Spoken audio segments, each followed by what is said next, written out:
ఈ రోజు కూటమి ప్రభుత్వం ఇచ్చిన హామీలో మరొక హామీని అనౌన్స్ చేస్తూ కూటమి ప్రభుత్వం యొక్క విశ్వసనీయత మా ప్రియతమ నాయకుడు చంద్రబాబు నాయుడు గారి కమిట్మెంట్ టువర్డ్స్ పబ్లిక్ ఏదైతే ఉందో అది ఎస్టాబ్లిష్ అయిందని చెప్పేసి మనం చేస్తా ఉన్నాను. నేను ఇప్పటికే ఎన్టీఆర్ భరోసా ద్వారా 34,000 కోట్లు, తల్లికి వందనం 10,091 కోట్లు, అదేవిధంగా రైతు భరోసా కానివ్వండి, దీపం కానివ్వండి, దీపం 2 కానివ్వండి, అన్న క్యాంటీన్ కానివ్వండి, ఇవన్నీ కూడా అమలు చేస్తూ వచ్చాం.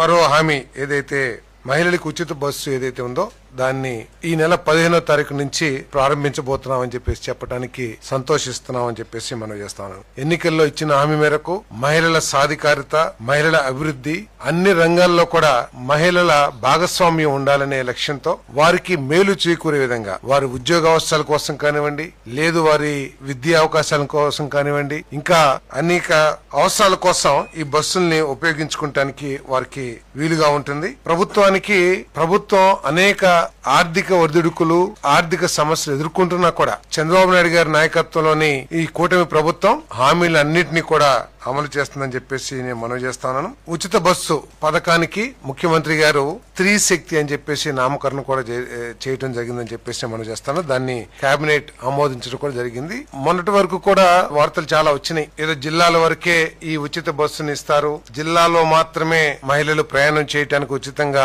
అవకాశాలు కల్పిస్తారని చెప్పేసి. మరి ఈ వార్తల నేపథ్యంలో ఇటీవల గ్రూప్ ఆఫ్ మినిస్టర్స్ కానివ్వండి ఎవరైతే ఈ పథకాన్ని చేశారో మా ప్రియతమ యువనేత లోకేష్ గారి చొరవతో ఈ పథకాన్ని రాష్ట్రం మొత్తం కూడా అమలు చేయడానికి నిర్ణయం తీసుకున్నారని చెప్పేసి కూడా నేను మనవి చేస్తాను. పథకం ద్వారా ప్రభుత్వానికి 1942 కోట్ల రూపాయలు, నెలకి 102 కోట్ల రూపాయలు పడుతుందని చెప్పేసి కూడా ఈ సందర్భంగా తెలియజేస్తాను. మరి దాదాపు 75% బస్సుల్లో ఏపీఎస్ఆర్టీసీ రవాణా చేస్తున్న దాదాపు 11,200 బస్సుల్లో దాదాపు 8,456 బస్సుల్లో ఈ ఉచిత బస్సు పథకం అనేది అమలు కాబోతుందని చెప్పేసి కూడా ఈ సందర్భంగా తెలియజేస్తాను. మరి ఇటువంటి పథకం దేశంలో కేవలం ఢిల్లీ, పంజాబ్, తమిళనాడు, కర్ణాటక, తెలంగాణలో మాత్రమే మరి ఈ పథకం అమలవుతుంది. వారికంటే కూడా మెరుగైన పథకంగా మన ఈ స్త్రీ శక్తిని రూపుదిద్దడం జరిగిందని చెప్పేసి కూడా నేను మనవి చేస్తాను. నేను దాదాపు